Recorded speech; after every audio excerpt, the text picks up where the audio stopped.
मुळात जो तथाकथित वाद जो निर्माण झालेला आहे आणि याला माझ्या वक्तव्याच्या अनुषंगानं जी भाजप गरळ ओकते आहे त्यांना मला स्पष्ट शब्दामध्ये शिवाजी महाराज आपल्याकडून शिकण्याची आवश्यकता नाही हे या ठिकाणी मी अत्यंत विनम्रतेने आणि तेवढ्याच स्वाभिमानाने या ठिकाणी सांगू इच्छितो. हिंदवी स्वराज्याचे संस्थापक छत्रपती शिवाजी महाराज ही महाराष्ट्राची आमची काँग्रेसची आणबाण शान आहे.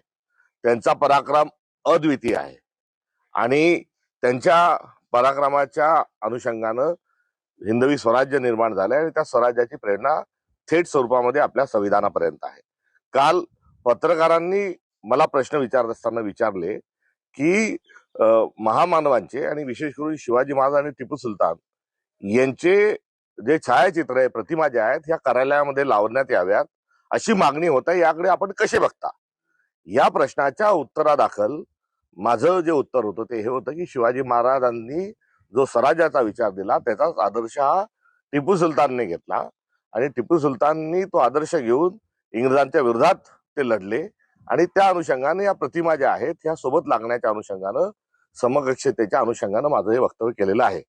मी शिवाजी महाराजांचा जो पराक्रम आहे तो अद्वितीय आहे हे यापूर्वीच सांगितलेलं आहे आणि या माझ्या प्रश्नाला दाबून कुठेतरी जे वक्तव्य चालवण्यात येत आहे हे भारतीय जनता पक्षाचा हा खोडसाळपणा आहे.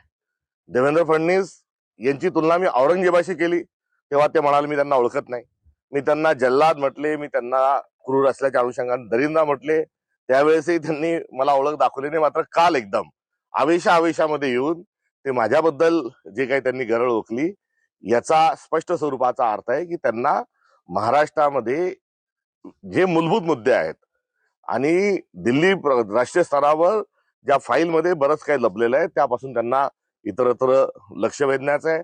प्रत्येक बाबतीत जात आणणे, प्रत्येक बाबतीत धर्म आणणे हा भारतीय जनता पक्षाचा हा जुना फंडा आहे आणि या फंड्याच्या अनुषंगानं या माझ्या केलेल्या एका जबाबदारीपूर्ण वक्तव्याला ते हिंदू मुस्लिम या अँगल मधून त्याला खतपाणी घालत आहेत.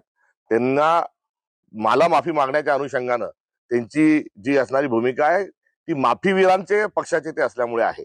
मुळात माझं वक्तव्य हे पूर्ण प्रश्नाच्या सहित जर आपण बघितलं तर त्यामध्ये शिवाजी महाराजांचा जो स्वाभिमान आणि आमचा जो अभिमान आहे तो मी त्यातही अधोरेखित केला होता आणि टिपू सुलतानांच्या अनुषंगानं त्यांची ही गरळ ओकत असताना मला सांगायचं आहे की नुकत्याच नगरपालिकांच्या निवडणुकीत टिपू सुलतानचे फोटो आपल्या घोषणापत्रात होते. आपले बॅनर पोस्टर जे होते भाजपने सरसकट टिपू सुलतानचा फोटो जो आहे हा संपूर्ण महाराष्ट्रामध्ये त्यांनी वापरला. तुम्हाला प्रचारामध्ये टिपू सुलतानचा फोटो चालतो आणि आता टिपू सुलतान बद्दल आपण जे मत व्यक्त करताय ते तेव्हा कुठे गेला होता, तेव्हा आपली ती भूमिका कुठे गेली होती हाही प्रश्न या निमित्ताने उलट पक्षी मला भारतीय जनता पक्षाला विचारायचा आहे. आज काही याचा एक मुद्दा म्हणून काही काँग्रेसच्या पक्ष कार्यालयावर मोर्चे आणण्याच्या अनुषंगाने देखील कुठेतरी भारतीय जनता पक्ष हा सक्रिय असल्याचं कळतं. तर 17 तारखेला माझे पुतळे देखील ते जाळणार आहेत अशी देखील माहिती मला प्राप्त होत आहे. मात्र माझा पुतळा जाळण्याच्या ऐवजी सावरकरांनी छत्रपती शिवाजी महाराजांनी हिंदवी स्वराज्य स्थापन केलं ते करत असताना शिवाजी महाराज यायला म्हणजे कावळा बसायला आणि डांग तुटायला असं जे वक्तव्य केलं होतं आणि त्या वक्तव्यासोबत शिवाजी महाराजांच्या संदर्भात अधिकचे जे चुकीचे सावरकरांनी वक्तव्य केले होते त्या अनुषंगाने त्यांचे पुतळे भारतीय जनता पक्ष जाळणार आहे का हाही माझा प्रश्न आहे.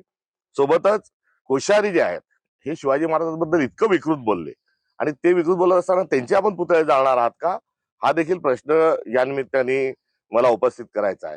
देवेंद्रजी, आपण अमरावतीमध्ये भारतीय जनता पक्षाने थेट एमआयएमचे मतदान घेतलं. चंद्रपूरमध्ये एमआयएमच्या मदतीनं आपण आपला महापौर बसवला. थोड्या तिडक्याने महाराष्ट्रभर 21 ठिकाणी एमआयएम सारख्या जातीवादी पक्षासोबत आपण आघाडी करता, युती करता, मदत करता. आपलं त्यांच्याशी असणारं ते अलायन्स आहे हे लपून राहिलेलं नाही आणि आपण हे एमआयएम सारख्या पक्षाशी मैत्री करता, त्यांच्याशी राजकीय स्वरूपामध्ये आपला अंडरस्टँडिंग आहे. टिपू सुलतानांचा जो फोटो आहे हा भारताच्या संविधानामध्ये जिथे ऍडमिनिस्ट्रेशन हे प्रशासन संविधानामध्ये जिथे सुरू होतं तिथे टिपू सुलतानांची तसबीर आहे. तर निवडणुकीचं जे प्रकरण आहे तिथे छत्रपती शिवाजी महाराजांचा प्रतिमा आहे. आपण शिवाजी महाराजांची प्रतिमा असणाऱ्या निवडणुकीमध्ये कसा धिंगाणा घालताय हे काही लपून राहिलेलं नाही. आणि थोडक्यात संविधानामध्ये ज्या महामानवांचे फोटो आहेत, प्रतिमा आहेत, या सर्वांवर भारतीय जनता पक्ष जो आक्षेप घेते आहे तो आक्षेप म्हणजे थेट स्वरूपामध्ये संविधान बदलण्याच्या अनुषंगानं आणि संविधान संपवण्याच्या अनुषंगानं त्यांचा हा प्रयत्न सुरू असल्याचं देखील प्रत्युत्तर या निमित्ताने मला द्यावंसं वाटतं.